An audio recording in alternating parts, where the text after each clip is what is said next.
This is a friend of mine, Mr. Bullock. He's been a huge mentor to me. Shown me so much, tried to keep me safe. And he's flown everything from DC-3s to 747s. Wow. And this is his hangar. Oh, I love this. 185 Warner was originally built to go on hot airships, or airships. You know, so the blimps and that sort of stuff back in the day. And it was originally built to put a 165 on. When he got his hands on this engine here, he put this on, and it roars. Oh, I love the sound. The plan is for me to slowly start training in it. To get used to it. He said it's a lot to handle. You got to be careful getting on the throttle because he said that motor will overpower the aircraft when you're taking off. And but this is what he hand built. There was another one that was built very similar to it that his buddy in Mexico, Missouri had, and we used to go down there and do annuals on his for him. And his name was Fritz. He passed away. His family sold it. It went to New York. And they messed up the engine in it, so we brought the engine back, and Don rebuilt the engine and got it back up there. They put it back together, and then we seen, what was it? It was about a year ago. We seen it crashed in Pennsylvania on approach to an airport. Somebody hit some antennas. So this is Don's handiwork here. Oh, wow. And Logan, you've gotten to fly in this plane? No, this plane hasn't flown in 3 years. So to understand my relationship with Don, so I grew up out here in the country. We had a couple little landing strips. If you look up Anderson Airfield, that's where they're at. Okay. They are really wonderful with Luscombe's out there. So I grew up with some airplanes around me. And so they hired me as a kid, I think like $9-10 an hour cash to come help the A&P. So that was my first taste of being around aviation. He eventually bought a VTEL Bonanza, and he had an incident out here on a runway where he tore it up or something. I don't remember what all happened. But so they put it in Don's hangar, and Don was willing to help the guy fix it. And I came out with Steve because I had helped Steve on his previous Mooney, and then when they originally painted the VTEL Bonanza. When I met Don, he said, well, you already know the aircraft. He said, I could probably use your help. He said, if you want to come out here and work with me, I'll pay you a little bit of cash. So I was probably around 17 years old. Don immediately kind of took me in as his own and treated me like a kid. Everything from teaching me to yelling at me for what I did wrong, right? And his dad was a mechanic for the race planes back in the days when air racing was big for the little planes, the Jeeps and stuff. And his dad served on many of those teams. And then when he got out of that, he went to work for TWA. So when Don got old enough, he joined the military, worked on the flight line there in the reserves. And when he got out, his dad got him a job at TWA. And he worked there until retirement. So he's known nothing but airplanes. Wow. So when people tell him it's a hobby, it wasn't a hobby to him, it was a lifestyle. That's all he knows. From day one. It's funny that his dad did the air races, because we interviewed a 90-year-old lady who back in the day did air races. You go to his house and you'll see pictures on the wall up there. I'm really hoping to get to fly. I think more people need to see this. This needs to go places. Yeah, it is absolutely beautiful. And this engine. It's taking trophies about everywhere it's went. And here it sits. You know, we went out in the field and looked at it. We were like, man, it did not look that bad. So we found a guy out by Paola. There's a barbecue out there called We Be Smoking. Yeah. We talked about that. Around there. Yeah, we flew over. Yeah. So they make these skins. They'll shave them for you. So all you have to do is drill it better. So the FAA guy called me back up there. I had to give him some stuff for the airplane. He wanted information. He needed the logbook and that. He come back over there and pulled me aside, and he said, Matt, he said, the flaps work.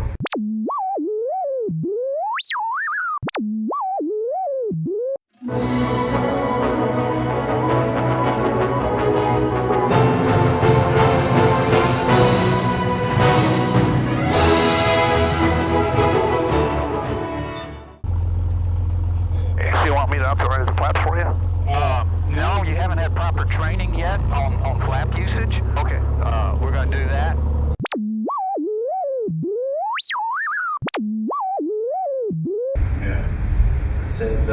can you find something? I'd like to know what's wrong. And he said, we don't know yet. And they had electrical equipment hooked up and stuff. And he said the flaps are working. So he said, I'm wondering if when they stuck, it wasn't mechanically jammed. When you guys impacted the ground, it knocked them loose. Wow. But that would be these roller guides and all that would have caused that, right? Well, you would think. But as you can see, that's all in really good condition. Yeah, that all looks fine.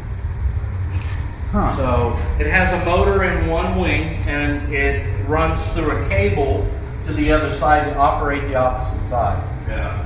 So they did get into the motor. He wanted to chop a hole in the wing, and I said, oh dear God, please don't. Yeah. And he said normally for something like that, we'd chop a hole in the wing so we could access it real easy and test all the equipment. He never did, as you can see. He didn't cut the hole in the wing.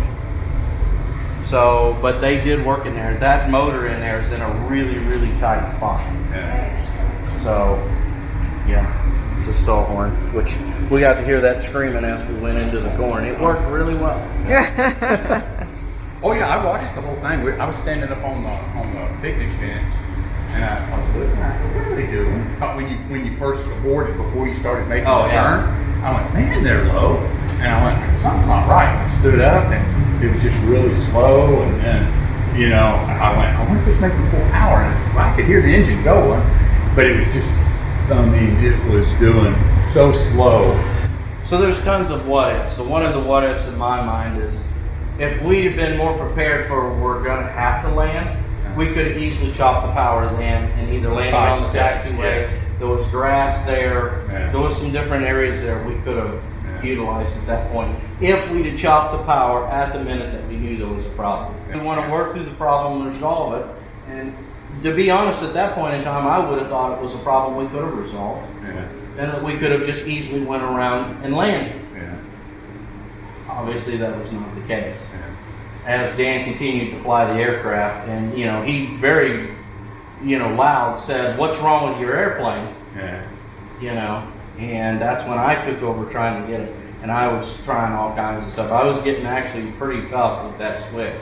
Yeah. And we went through the circuit. It has circuit breakers. We went through those. I cycled the master. I did all kinds of stuff. Yeah. And the only other thing I think I could have done was pop a door open and reach out and grab a hold of it. You might could have done that. Might could have went boop. Yeah, because you think the door is right about here, so when you open it, it's right there. Yeah, you could have just went, Yeah, well, I watched it, and I was sitting there, and I didn't know who was in it or what was going on. But when I saw they were going to have to ditch, I saw that they just basically, that he just yawed it around.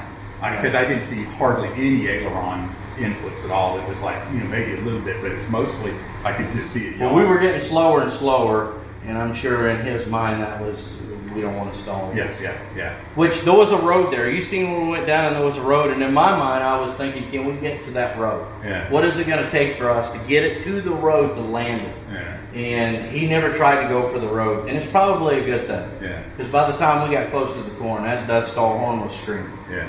And we were still flying. We weren't stalling. Yeah. It was never a wing drop at any point. Yeah. No, I saw that the wing never did. So, and if you compare this to many of the other corn landings that you see, it was very little damage. I seen a 150 that was up in Canada the other day that went down in the corn, and it wrinkled the whole fuselage. I mean, the shape of the fuselage was changed. When I saw what I saw, when you got to where you just right at the tops of the corn, I could almost run faster than that.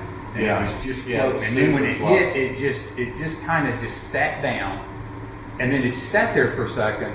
Then the nose dipped, and then I didn't think it was going to flip because it kind of stood there for a second, and then it kind of went. It was real slow. Oh, it was crazy slow. Because it was just, you're feeling it, and it's going like, you're like, we're gonna roll. You got time to think about it as it's doing it, and it must have been the corn holding up on it. Because it didn't even bend my spinner cap, the little skull cap they call it. It is perfectly. Yeah, we looked at all that. We were like, my gosh, it didn't hardly do any damage. So I think the weight of on the corn and that slow momentum, it just kind of slowly rocked on over. And in my mind, it seems like almost slow motion. Oh, it was slow motion. It wasn't like, because people that it happened to, you think, oh, it's just so surreal, it's in slow motion. I was sitting there watching it. It was in slow motion. And it was almost like the CG was what caused it to kind of, well, either that or because the wings are a little further out and the corn was supporting the wings. I think and the there corn was supporting a lot. nothing supporting the weight of the engine. Yeah. And it just kind of. I think that nose wheel snapping off was just that final little kick it needed Yeah. to go ahead and rotate across. And it was all, like I said, all slow motion until it come to that final last little rock stop, you know, and then Dan was, get out, get out, get out. Oh, And I grabbed my thing and I thought, if I pull this buckle, I'm going to hit my head because you're upside down. So there's this, and he's already just about out the door. And you see his head poked down and he's like, do you need help or whatever? You know? And I'm like, give me a second. He's like, you need to get out. Yep. Well, the deal of it was, I reached for my phone to record the flight, and then I went, no, because then I needed to watch, because if you're recording, you can't really see what's going on. And I wanted to wait to see if it looked like a real, don't get me wrong, it's an emergency, but like a real life or death situation. It's going to be a bad deal. Yeah, and when I saw how benign the whole thing was, and people are already running out there, I just told Janet, I go, they don't need more people sticking their heads in where it doesn't belong, you know, and then, and I just kind of waited for the outcome of everything, because I knew that not only was it survivable, I tell people I got hurt worse during the race that morning than these guys did. And it's just true. Yeah. You know, I think they had a little scratch on it, looked like a hangnail on his finger there or something, and that was it, you know. I think me personally, I was kind of in shock, you know, and probably because I've never been in, you know, a real emergency kind of situation. You know? Well, from almost day one, and you probably heard me saying it to you many times, and you probably didn't want to hear it. You know, hey, you're going to laugh this off, you know, and it is. My mind's clear now. I feel like I have a job at hand. We're going to keep moving forward. We're going to put this plane back in the air. You know, Hattie's going to fly this. She's excited, looking forward to all this. It's a big step. And when I have work in front of me, you know, it's easy for me to move forward. And you say, no matter what, there's a way. We're going to get through this. We're going to fix this. And you start to become cool and relaxed and able to think through problems better. I dealt with that same thing during this crash. When the crash came up, it was like, oh my God, and you lose that clear thinking, you know. And I could see how other pilots get themselves in trouble when an emergency presents itself, and you're not Dan to go, okay, we're going to put it in the corn here, you know. And he says it almost in that's not the way Dan talks, but in that relaxed fashion of this is what we're going to do. In his mind, it's just a simple task. The same way I get in the big truck and I say, I'm going to drive to Baton Rouge. And you say, but there's a storm coming. And I think, well, it's just another problem to work through, you know. And that's exactly the way Dan handled the accident, you know. Well, the whole thing, especially after that, a lot of people had all their opinions. I guess I went to the other kind of spectrum and said, this is a blessing in disguise. Because if you and Dan hadn't gone up then, and the failure happened when Dan was flying, you know, and I'm not saying like, you know, your ability couldn't rose to the occasion. I'm just saying he's already got that experience.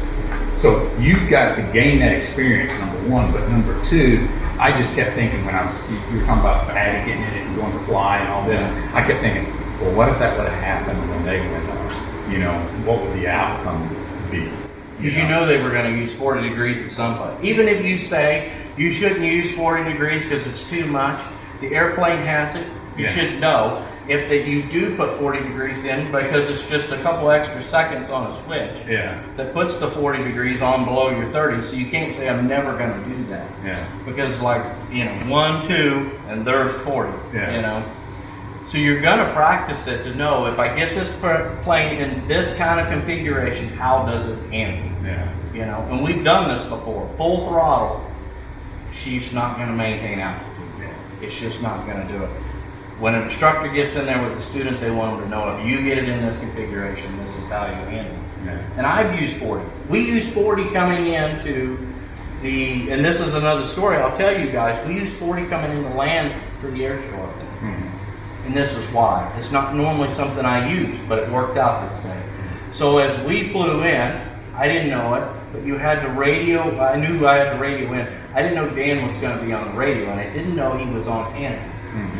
I heard somebody come in before me. It may have been you guys, somebody else. I don't know who it was. They radioed in, hey, we're this far out. We're coming into land. He talked to them. And I thought, who are they talking to? I couldn't hear it. There was nobody I could hear there, but I could hear the plane talking to somebody, and I thought, is our radios working? So I hollered at them, and they were too busy to holler back, so I thought, this is what we're going to do. We're going to fly to Whiteside, and we come down, I think we were at like 6,500 feet or something. We were up there pretty good ways because it was nice and cool. And I thought, we're going to maintain 3,000 feet. If I can't get anybody on the radio, we're going to go somewhere else. If I can't safely land there, well, there's no need to descend all the way down to pattern altitude. So we stayed at 3,000 feet. We kept going and going, and I'd occasionally make a radio call to him. I couldn't hear him. Finally, I was within about 4 miles, I would say, from the airport, and I could hear Dan on the radio. And Dan said, I don't remember what runway he gave us. What is it, like 2.5? 2.5, yeah. Yeah, he gave us 2.5, and he said, you guys are clear to land, go ahead and come on in. We were at 3,000 feet. We had a long ways to get it down, and here's 2.5 right there by us. And I thought, we can make it straight in on this if I put 40 degrees in.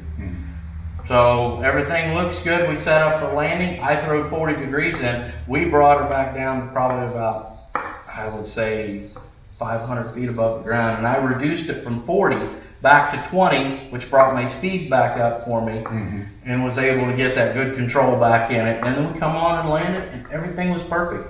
So the previous day we had just used 40 degrees, and they functioned perfect. So to think that the day that we went out with Dan that they weren't gonna, I had no information. Yeah, it was a fluke, but it was, the timing couldn't have been more, I almost call it divine intervention. Because if it's going to happen, that was the best set of circumstances for it to happen. And then I've had people say, "Oh, you never put in 40 unless you committed to land." I said, "Well, what if you commit to land and a deer runs out in front of you? You go around." And they go, "Well, yeah, but how often?" I go, "It has to be able to work." I understand that the 150s you have to put in 40. If you put in 40, you have to commit to land. But there's always going to be a scenario where, what if this happens, or what happens, and I have to go around. The flat's got to be able to retract, So anyway. So yeah, and to be honest, that day if I was the one in control, I'd probably aim for the road. Yeah. I love my little airplane. I would have thought, let's save the airplane, let's aim for the road, and that may have been nice. Yeah. It very well could have been. Lesson learned. There's a guy here that's a hanger over that is an instructor, and he had a student one day, and they didn't get the oil cap on tight enough on his aircraft. And they were up flying up north, and of course it blew all the oil out. They didn't realize it was going underneath, and the engine locked up. So they had to commit to land somewhere up there, and there's corn everywhere. They put a cornfield, and there's a road right there by the cornfield. And I thought, why in the world did he just land on the dirt road? It wasn't found. After my accident, I know. You know that if you do a soft glide in the corner, you're going to walk away. It's going to tear your aircraft up, but it's metal. Even though I love this whole thing, it is metal. Life is precious.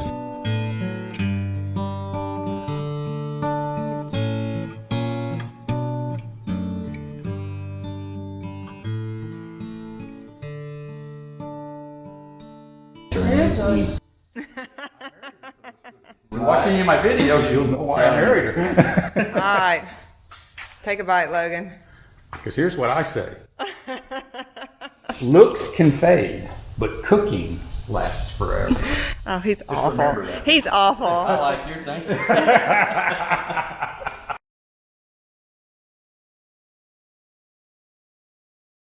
Did you bring you an appetite?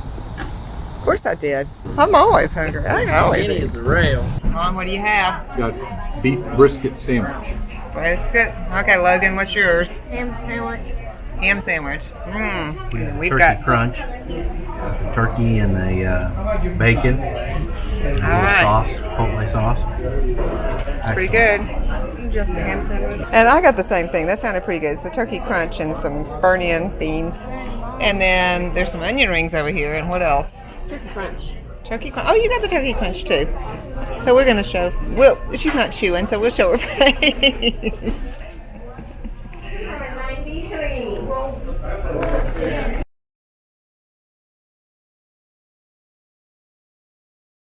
Oh man, look at all There was a the. bad connection on the wire where it was in the To the crimp. starter. He said where it was crimped, he said that crimping there wasn't very good. Oh, to the starter motor? Yeah. Okay. So he thinks that had part to do with it. I think it had something to do with the flaps, too. No, he doesn't think Yeah. so. Oh man. Now, did he build all these? Yeah, he builds all these. Oh This man. is what he does when he ain't working on a big airplane. He builds little airplanes. Very cool. And see, there's cases over here and here. Oh, man. Oh my gosh. You know, Don loves the Constellations. He worked on them for a lot of years. Oh, when I was in Hawaii, the Constellation flew in there. I was out on the flight line inspecting the propeller blades. Yep. And a Connie flew in. That's the best sounding plane I think I've ever heard, that thing. And so he let us come out there and get on it. They had just got through restoring it. And it was a beautiful plane. Yeah, they were taking it down to Australia, weren't they? I forget. It could be. I knew they were stopping off in Hawaii and they were continuing on. Yeah. And it was late at night. It was about midnight when they flew. Browett. This is his father. Yep. Yeah, I'm into the. Oh the man. truck Did the air races? Love that. Yeah, that's a Jeep. What was this guy's name? Chester Arthur, I believe, was the name of the guy that ran a racing team, and his dad worked as a mechanic on that team.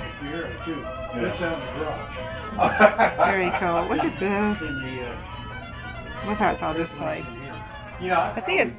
Something for the Reno races too, right there. Yeah. Very cool. Yeah, did you fly the So let's see. There's an airplane here. They built an aircraft that's in the Smithsonian called Northrop Alpha, and he was part of the team that put that together. And then when Kansas City they restored one of the Constellations, he was a part of that team. And then when this aircraft was restored, he was a part of that one. And I actually got to be a part of that one too. They made me the polisher. So when you pass Yeah. the Kansas City and see how shiny it is. That's yeah. Yeah. Fire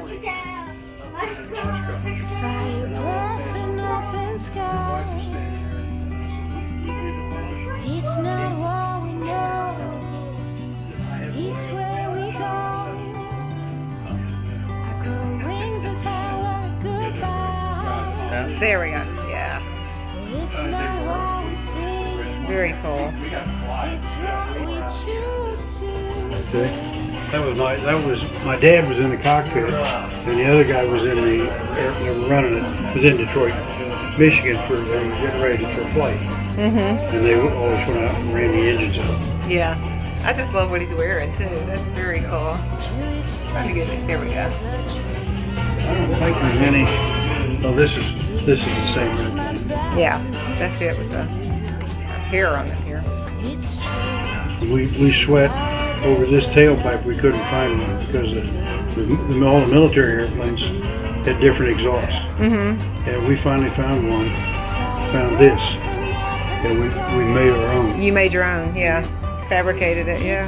It's just amazing how clean it is. I know it. It's where we Well, you should have seen it when we first got into it. You can still see the headliner, and it's dirt. And Boy, it didn't take long for it to get that No. sitting out in that field for a Well, week. it's set upside. That's 3 nights, I think it was, upside down. And one of the nights a storm came through, but I don't believe it rained. I believe it was just high wind. And I think being upside down, it blew all the dirt right there on the ground, which it was right there, right into this, and it just settled inside the. You know, there's a lot of people who say when you wreck them this bad, you can't rebuild. They'll never be right. I always think of those people. You've never met Don Browett. Well, it's like when I restore a car sometimes, even from the factory, some things aren't quite right. Yeah. You'll make it better than, if you take your time to go through everything. Yeah, you're exactly right. Because, they got some tolerances that can be on the sloppy end on both ends on the wrong way, whereas you'll make those tolerances tighter and thinner in the middle. And then, all the rigging and everything will just fly straighter and smoother and better. Yeah, which this thing's flown beautiful, and it's already been totally gone through one.